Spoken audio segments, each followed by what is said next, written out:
Bye ka lang. Ngunit sa aking matalik na kaibigan, kilala ako bilang isang matapang na tao na kahit nadadapa ay bumabangon pa rin. Ang aking spoken poetry ay naalay ko sa aking kaibigan na aking pinamagatan. Kaibigan ko, maraming salamat. Ako'y isinilang sa mundong ito na buo ang pamilya. Lumaki ako, ito'y unting-unti nasira. Dahil sa mga away at di pagkakaunawaan ni Mama at Papa. Isang araw, ako'y nagtaka, napakamot sa ulo kung bakit silang dalawa ay nagkasundo at hindi nag-away. Kami ay namasyal. Ito ang araw na ako'y napakasaya kasama ang aking pamilya. Hindi ko alam na ito na pala ang huling araw na kasama ko ng buo ang aking pamilya.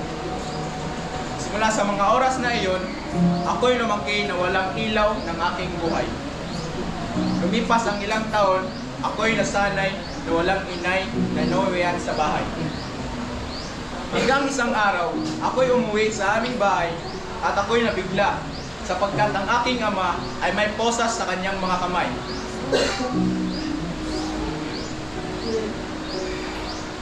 At isang iglap lang, ako'y nawalan ng ama at ina sa aking buhay. Ako'y napadpad sa ibang tahanan, di ako makapaniwala na ganon lamang ang mangyayari. Gabi-gabi naiiyak ako sa isang sulok sa madilim na kwarto. Araw-araw di alam ang gagawin. Ako'y nasasakal sa mga salitang may dalang kutsilyo.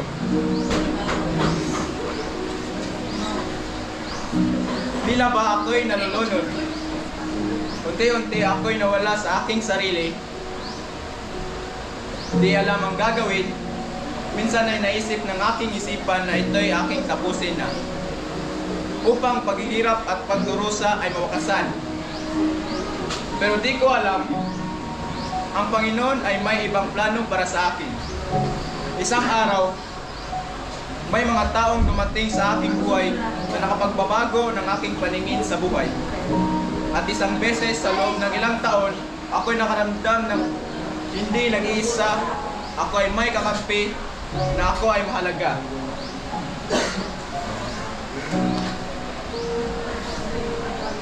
Aking matalik na kaibigan, ikaw ang dahilan kung bakit nakawala ako sa isang madilim at nakakalungkot na kwarto. Ikaw ang dahilan kung bakit nakuha ko uli ang aking mga ngiti.